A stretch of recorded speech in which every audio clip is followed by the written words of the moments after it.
जब आप ये पूछते हैं कि मैं कहाँ हूँ, तो आप विचारों के बारे में नहीं पूछ रहे हैं, बॉडी के बारे में नहीं पूछ रहे हैं, एक कॉन्शियसनेस है। आप कितने भी परेशान हैं, एग्ज़ाम का टाइम चल रहा है या आप हॉस्पिटल में हैं, अभी आपको किसी ने बता दिया कैंसर है आपको, आप मरने वाले हैं। उस समय भी इस बॉडी के अंदर में कहीं पर आप हैं जो डेथलेस है। ये बॉडी का रियलिटी यही है कि वो मरेगी और हमारी रियलिटी ये है कि हम डेथलेस हैं इसी बॉडी के अंदर कहीं। वो है रियल्म ऑफ रियलिटी। उसको देखने के लिए हम थॉट्स का स्प्रे नहीं कर सकते। उसको देखने के लिए हमें नमस्ते, नमस्ते दोस्तों। हम लोग गुरु दत्तात्रेय और परशुराम के बीच में जो बातचीत हुई है, त्रिपुरा रहस्य जिसको कहते हैं, उसको पढ़ के खुद को महसूस करके खुद को जानने की कोशिश कर रहे हैं। इसके ज़रिए माइंड के जंगल में से हम लोग वहाँ जा रहे हैं जहाँ पर डेथलेसनेस है या जहाँ पर पेन नहीं है। एक ऐसी स्टेट जहाँ पर कोई दुःख नहीं होता, जहाँ कोई डेथ नहीं होती। एक मुश्किल यात्रा है क्योंकि हम जब रोज़ जीते हैं और लाइफ़ ऐसी है कि भूख लगती है तो खाना खाने का मन करता है, सोने का मन करता है, आराम करने का मन करता है, फिर वो ख़त्म हो जाता है। एक कम्फ़र्ट, खाना खा लिया तो वो फ़ीलिंग ख़त्म हो जाती है, फिर भूख लग जाती है। कितना भी आप आराम से सो रहे हैं, फिर नींद खुल जाती है। तो एक एक बाइपोलर ज़िंदगी चल रही है। एक तरफ खुशी, एक तरफ दुःख, एक तरफ खुशी, एक तरफ दुःख, ऐसा 24 घंटे का साइकिल है। इस साइकिल में से निकलने के लिए बहुत कम लोग सोचते हैं, क्योंकि ज़्यादातर लोग हम यही सोचते हैं कि यही हम हैं। भई बॉडी है तो भूख लगेगी। बहुत रेयर हैं, जैसे गुरु दत्तात्रेय हैं, परशुराम हैं, गौतम बुद्ध हैं, इस तरह के लोग सोच पाते हैं कि आखिर आप लोग भी किए होंगे अपनी लाइफ में कभी ऐसा बहुत पीसफुल फ़ील करते हो। या कभी ऐसा हुआ हो कि बहुत परेशान हैं और पीस चाहते हैं, खुशी नहीं चाहते, पीस चाहते हैं। अक्सर तो ऐसा होता है कि भाई परेशान हैं तो चलो एंटरटेन कर लें अपने आप को, कोई वीडियो देख लें कुछ। लेकिन कभी-कभी ऐसा होता है कुछ भी देखने का मन नहीं करता, किसी से बात करने का मन नहीं करता, कोई प्रॉमिसेस हेल्प नहीं करती। इसी को एकदम विराग बोलते हैं। राग मतलब अटैचमेंट, चीज़ों को प एन्जॉय करना। विराग मतलब कुछ खाने, ना पीने, ना सुनने, कुछ ना शॉपिंग करना, किसी भी चीज़ में एन्जॉयमेंट नहीं आ रहा। तो वो एक एक कॉल है अंदर से कि आप अपनी उस स्टेट को महसूस करो जो आप एक्चुअली हैं। तो इसी में आपने वो मूल मंत्र बता रहे थे। हम लोग वही पढ़ रहे थे कल। मूल मंत्र जिसमें आप अपने सेल्फ को की तरफ जा सकते हैं। मंत्र मतलब मंत्र पढ़ने वाला मंत्र नहीं है। इसको कुछ सेकंड्स के लिए महसूस करना होगा। जैसे मैंने इसको अलग तरीके से डिज़ाइन किया है अपने लिए। इस समय मैं कैसा फ़ील कर रहा हूँ या इस समय मैं कहाँ हूँ? ये मेरा अपना एक मंत्र है जो मैं अपने मन में पूछता हूँ और देखता हूँ। जैसे आप सो के उठे तो आप पूछते हैं ना मैं कहाँ हूँ? कौन से कमरे में हूँ? स्पेशली अगर आप नई जगह पे सो रहे हैं। अपने पुराने घर में सो रहे हैं तो ठीक है, आपको पता है हम बेडरूम में हैं, बेड पे हैं। तो जब आप ऐसे ही अपने ही मन में ये चीज़ पूछें, दिन में 1 बार, 2 बार कि मैं कहाँ हूँ? अभी मैं दुबई से वापस आया हूँ, तो वैभव ने मुझसे पूछा खाने की टेबल पे, "परेशान हैं क्या? कुछ सोच रहे हैं क्या?" मेरी शक्ल से मालूम पड़ रहा था कि मैं थोड़ा-सा अपसेट हूँ। मैंने कहा, "हाँ, थॉट्स ऐसे-ऐसे घूम रहे हैं, जैसे बारिश में पानी जब ड्रेन होता है, तो कचरा बहता रहता है पानी में, ऐसे ही थॉट्स घूम रहे थे। कभी दुबई का थॉट, कभी काम का थॉट, कभी रिम्पी स्कैन का थॉट, उसी में एक और कमोशन किसी ने कुछ पेशेंट ने कुछ परेशान कर दिया, उसका थॉट, ये सब चल रहे हैं, चल रहे हैं, चल रहे हैं, चल रहे हैं। लेकिन जैसे ही वैभव ने पूछा, "परेशान है क्या?" तो मैंने अपने आप से पूछा, "मैं इस समय कहाँ हूँ?" तो वो थॉट्स चल रहे थे और मुझे नहीं परेशान कर रहे थे, वो रुक जा रहे थे। इसी के बारे में कल हमने पढ़ा था, ये बहुत पावरफुल स्टेटमेंट है अगर आप समझ जाएँ। जैसे ही आप कुछ सेकंड के लिए ऑब्ज़र्व करते हैं, दोनों चीज़ें बदल जाती हैं। Observer and the observed. मैंने अपने मन में चलने वाले विचार को देखा, तो विचार रुक गया कुछ सेकंड के लिए, और जो देख रहा था मैं, वो भी और गहरा हो गया। उस प्रोसेस में जिस समय आप देखते हैं, सडनली भगवत गीता में कृष्ण 3 गुणों के बारे में बात करते हैं, रजोगुण, तमोगुण, सत्वगुण। आप इंस्टेंटली शिफ्ट हो जाते हैं, आप किसी भी गुण में हैं वहां से हट करके सत्वगुण में। सत्वगुण की एक स्पेशल क्वालिटी है, it can see, it can appreciate subtle things. अभी रिसेंटली मैं किसी से बात कर रहा था, हस्बैंड थे, अपनी वाइफ के बारे में बहुत कंप्लेन कर रहे थे, और बहुत क्रॉनिक कंप्लेन है उनकी, बहुत पुरानी कंप्लेन है। वाइफ लड़ाई करती है, पैसे बहुत मांगती है, खर्च बहुत करती है, कॉमन प्रॉब्लम्स है। और बोलते हैं आपकी बीवी बहुत अच्छी है, वो तो ऐसा कुछ करती नहीं है। मुझे लगता है ये प्रॉब्लम्स का जड़ है जब हम लाइफ में केवल ग्रॉस चीजों को ही देख पाते हैं और अप्रिशिएट कर पाते हैं। ग्रॉस चीजें मतलब, भाई पैसे दो, मुझे खर्च करना है क्योंकि मुझे सामान खरीदना है, या मुझे दूसरों के ऊपर खर्च करके उनसे प्यार मिलेगा, इंपॉर्टेंस मिलेगी, ये सब ग्रॉस चीजें। लेकिन जब आप अंदर में खुद को ऑब्जर्व करते हो, तो that is very subtle thing, it's very powerful, और वो आपको उधर ले जाती है जहां पर चीजें डिस्टर्ब नहीं होती। तो परशुराम क्वेश्चन पूछते हैं, मान लीजिए आप ये कह रहे हैं कि मैं अपने अंदर में ये पूछूं मैं कहाँ हूं, इसके अलावा कोई और तरीका भी है क्या? अगर मैं बोल दूं ये ग्लास है, मैं इस ग्लास के ऊपर फोकस करूं, फोकस ही तो करना है अपने अंदर में। आप कह रहे हैं कि अपने अंदर में फोकस करो कि मैं कहाँ हूं, बॉडी के किस पार्ट में मैं अपने आप को फील कर रहा हूं, या मन में किस विचार के बीच में मैं फंसा हूं। इसके बजाय मैं बाहर किसी चीज पर फोकस कर लूं, क्या उससे काम चल जाएगा? गुरुदत्त कहते हैं, देखो अगर तुम ग्लास पे फोकस करते हो, या किसी बाहर की चीज पर फोकस करते हो, या कोई मंत्र जप करते हो, तुम उस चीज के आइडिया पे फंस जाओगे। मन की ये क्वालिटी है, वो शेप शिफ्टर है, जो चीज उसको दिखती है उसी के बारे में सोचता है, उसी के आसपास घूमता रहता है। तो अगर हम ग्लास के बारे में फोकस करें, तो ग्लास, ग्लास की क्वालिटी, ग्लास कहाँ से आया, ग्लास अच्छा है, ग्लास गंदा है, ग्लास पुराना है, नया है, ये सब चीजें मन सोचना शुरू कर देगा। लेकिन गुरुदत्त कहते हैं तुम इंटरेस्टेड थोड़ी हो ग्लास में, कॉन्सेंट्रेट करने के लिए तो अच्छी चीज है, ग्लास के ऊपर फोकस कर लो, तुम किसी एक चीज पर देख लो, उसके ऊपर फोकस करो, लेकिन तुम्हारा इंटरेस्ट क्या है? तुम अपने शरीर में, या तुम रियलिटी में क्या हो, तुम खुद को जानना चाहते हो ना।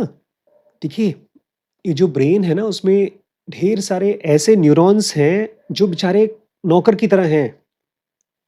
जैसे नौकर का काम होता है सुबह से उठ करके, अगर किचन का काम है तो किचन का काम करेगा, सफाई वाला सफाई करना शुरू कर देगा।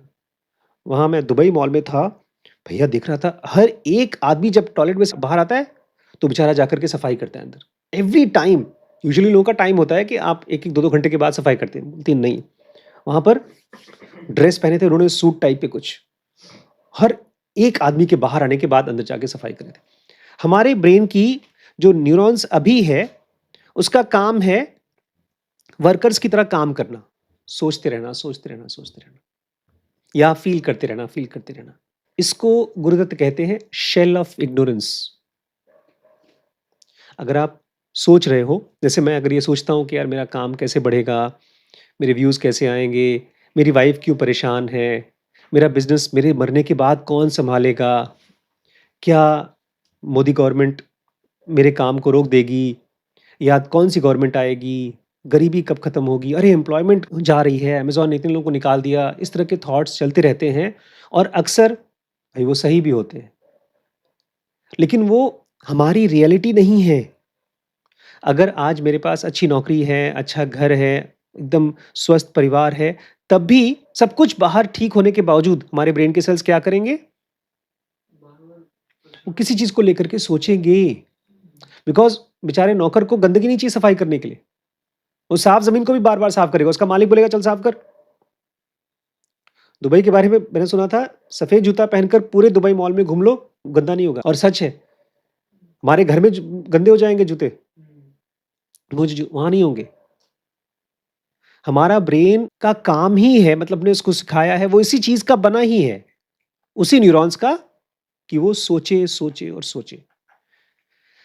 इसे हमें पहचानना होगा, इसका नाम दिया है शेल ऑफ इग्नोरेंस। शेल मतलब कवर।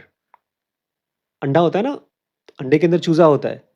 हमारे अंदर में जो एनलाइटनमेंट या फ्रीडम या सेल्फ एक कवर के अंदर है, उस कवर को बोलते हैं शेल ऑफ इग्नोरेंस। और वो इग्नोरेंस कैसा दिखता है?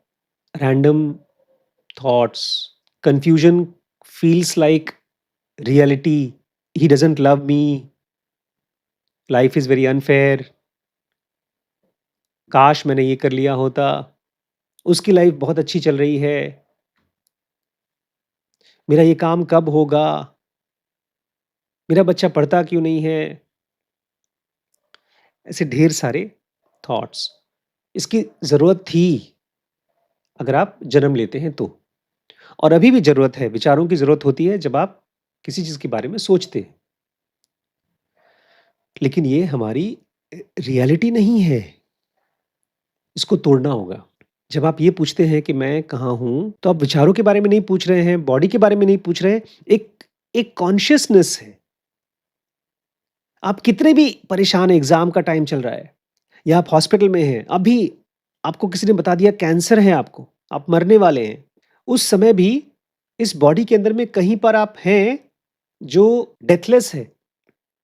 आप, गुरुदत्त कहते हैं, उसके साथ खेलो, उसके ऊपर पॉन्डर करो, उसके साथ रहो। जब आप अपने आप से पूछते हैं तो मैं कहाँ हूँ? उस समय उस थॉट की ट्रेन को पकड़ो। मैं कहाँ हूँ? इस बॉडी में हूँ। अभी हीटर की आवाज़ आ रही है। आप देखेंगे जो चीज़ आपको चिंता कर रही थी, दे रही थी, शीश जब छोटा-सा था उसको चिंता नहीं होती थी। वो बोलता था कि कोई पूछता था तुम क्या करोगे ज़िंदगी में? तो क्या बोलते थे? कुछ तो कर लूँगा। और अब क्या हो रहा है? क्या करोगे? अरे बाप रे बाप! क्या करूँगा पता नहीं। ये थॉट्स की ट्रेन देखिए कि एक छोटे बच्चे को चिंता क्यों नहीं होती थी? वो छोटे बच्चे को चिंता रियलिटी की वजह से नहीं होती थी, ऐसा नहीं है। उसका थॉट्स की लिमिटेशन थी। वो एक थॉट से दूसरे थॉट तक पहुँच ही नहीं पाता था। एक थॉट है मेरा इम्तिहान होने वाला है, दूसरा थॉट है अरे मैं फेल हो जाऊँगा। छोटा-सा बच्चा बोलता था इम्तिहान है तो देख लेंगे। आज भी बहुत से लोग इस टाइप के थॉट्स को जी करके परेशान नहीं होते। जो बोलते हैं भाई भगवान के भरोसे है, सब कुछ देख लेंगे, जाखो राखे साईं मार सके न कोई। और जब मौत ही आएगी तो जी लेंगे, मौत को ही जी लेंगे। इस तरह का थॉट्स का ट्रेन है और वो ट्रेन को ड्राइव करता है या तो अनकॉन्शियसनेस, मतलब अपने आप थॉट चलते हैं, या मैं कहाँ हूँ? जैसे ही आप अपने थॉट्स को और अपने इमोशंस को महसूस करते हो, पूछते हो, ऑब्जर्वर और ऑब्जर्व्ड दोनों बदल जाते हैं। सटल चेंज होता है लेकिन परमानेंट चेंज होता है। ये ऐसा है जैसे कि बीज, थॉट्स का बीज जल जाता है। ब्रेन में ना विचार जहाँ से प्रोड्यूस होते हैं, कन्फ्यूजन या इग्नोरेंस जहाँ से निकलता है, वो एक मदर सीड है। इसमें से ढेर सारे थॉट्स निकलते रहते हैं। जितनी बार उसको देखते हैं आप, उस सीड को आप भून रहे हैं, जला रहे हैं। एक जलाया हुआ बीज कभी पेड़ नहीं बनता। मूँगफली का जो हम भून देते हैं, वो पेड़ नहीं बनता। जब आप अपने अंदर में ऑब्ज़र्व करते हैं और पूछते हैं मैं कहाँ हूँ? आपने उस जंगल को काटा नहीं, कुछ बदल दिया। आपके ही ब्रेन में कुछ ऐसे सेल्स, ऐसे न्यूरॉन्स आए जो अब आपको अपनी तरफ ले जाएँगे। कितने भी कमोशन में जी रहे हैं, अब धीमे-धीमे वो चीज़ डोमिनेंट हो जाएगी कि मैं कहाँ हूँ? आपकी नई आइडेंटिटी होगी। रियलिटी और सफरिंग या नॉन रियल के बीच में डिफरेंस बहुत इंपॉर्टेंट पहचानना। कल डॉक्टर साहब बता रही थी, एक मैम है, कि मैंने फर्स्ट टाइम किसी को सीपीआर दिया। वो मर रहा था तो उसको मैंने कार्डियोपल्मोनरी रिससिटेशन दिया और चेस्ट पे करना था, उनका हाथ पेट पे चला गया, उस आदमी ने जो खाया था मुँह से खाना निकल गया, नाक से खाना निकल गया। इतना दर्दनाक सीन था। फिर वो मर गया बेचारा। उसके पेरेंट्स को देखा, उनको देख कर के मुझे दुःख हो रहा था। अपनी बच्ची को देख रही थी कि कहीं ऐसा ना हो मेरी बच्ची के साथ भी हो जाए या मेरे साथ हो जाए। तो वो जो थॉट्स थे बहुत डरावने थे। उससे उनकी स्पिरिचुअल यात्रा चालू हुई। लेकिन सच्चाई इसी के कंपैरिज़न में खड़ी होती है, एकदम स्टार्क कॉन्ट्रास्ट में।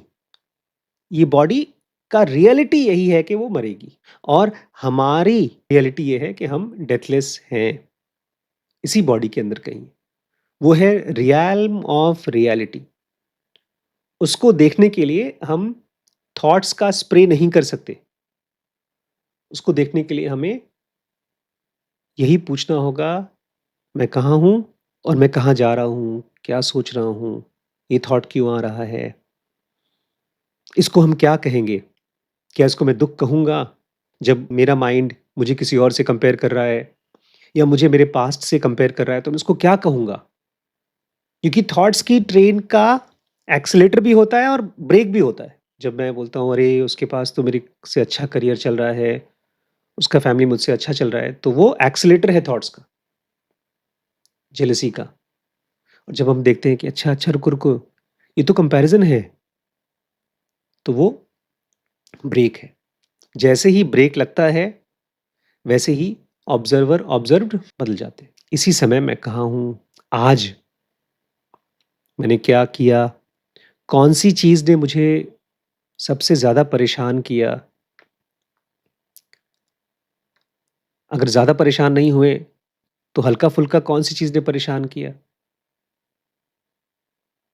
क्योंकि हमारा ब्रेन के थॉट्स बेचारे एकदम एकदम ही नौकर हैं, उनको पता ही नहीं है कैसे इस माइंड के और बॉडी के महल को चलाया जाए। चुपचाप दुःख होता है तो रोना शुरू कर देते हैं, कोई एंटिसिपेशन होता है तो खुश हो जाते हैं।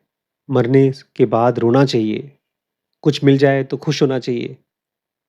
यही रिस्पॉन्स है, ऑटोमेटिक रिस्पॉन्स, जो कि रियलिटी के साथ मेल नहीं खाता। जब हम रियलिटी के रियल्म में जाएँगे ना, तो अलग ही तरीके की ज़िंदगी होती है। और वहाँ जाने का रास्ता क्या है? मैं अभी कहाँ हूँ?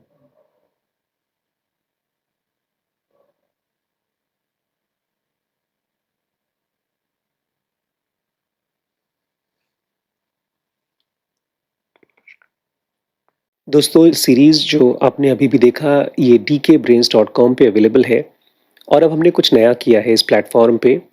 इसका स्ट्रक्चर हमने पार्ट्स में डिवाइड किया है, क्योंकि बहुत से लोग हैं जो हमारे कोर्सेज़ ट्राई करना चाहते थे लेकिन नहीं कर पाते थे, फ़ीस की वजह से। तो हमने एक ऑप्शन चालू किया है जो फ्री है। अच्छा, उसके बाद अगर आपको लगता है कि नहीं, मुझे अब पेड कोर्स करना है, और फाइनली अगर आपने डिसाइड कर लिया है कि आप हमारे साथ लंबे समय तक चलना चाहते हैं, तो एक ऑप्शन है ग्रो, जिसमें हमारी सारी सीरीज़ आपको अवेलेबल है थ्रू आउट द ईयर। लेकिन उसके साथ-साथ इसको एक अपॉर्च्युनिटी भी बना सकते हैं अपनी अर्निंग का। बहुत ज़्यादा तो नहीं, लेकिन फिर भी कुछ न कुछ आपको अर्निंग होगी जब आप इस सीरीज़ को देखते हैं और किसी और को रेफ़र करते हैं। ट्राई आउट करिएगा, मुझे कमेंट के ज़रिए बताइएगा। आपके सजेशंस हमारे लिए बहुत इम्पोर्टेंट हैं। मैं वेट करूँगा आपके कमेंट्स का। ठीक है। नमस्कार।